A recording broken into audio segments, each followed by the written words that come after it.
Good morning mga ka-OFW. What a great way to start our Monday. Happy Monday po sa inyo. Umuulan ngayon dito sa Singapore. Pero eto, papunta tayo ng trabaho. Tinignan ko nga yung weather forecast na app sa cellphone ko. No? Tapos parang sinasabi doon na 1 week daw. Uulan mga ka-OFW.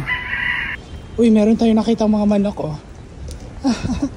Tarang natuwa sila sa ulan mga ka-OFW. Naglalaro sila dyan. Ayan oh. Siyempre, ito mga ganitong eksena mga ka-OFW, umuulan tapos Lunes pa, no? Blessing to, blessing.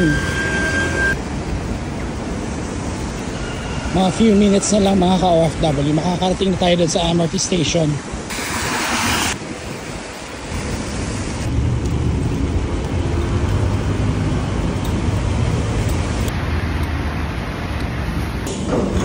Andito na yung tren natin mga ka-OFW, sakay na tayo.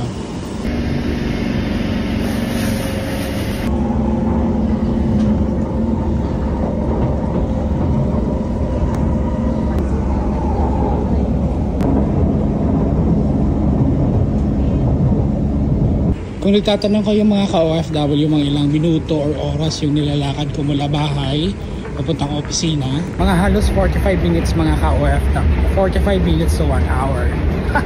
Araw-araw yun ang eksena natin dito. Kakalabas lang natin sa tren mga ka-OFW. Ngayon lalabas tayo ng MRT station. So mula dito mga ka-OFW maglalakad na naman tayo ng mga less than 10 minutes sa abangan itong escalator mga ka-OFW. Pwede pa tayong matulog. Alam niyo mga ka-OFW, ang kagandahan lang dito sa Singapore, no? Hindi ka talaga mahahagar dito sa transportation system. Walang mahabang pila, walang siksikan, walang bardagulan, walang tulakan.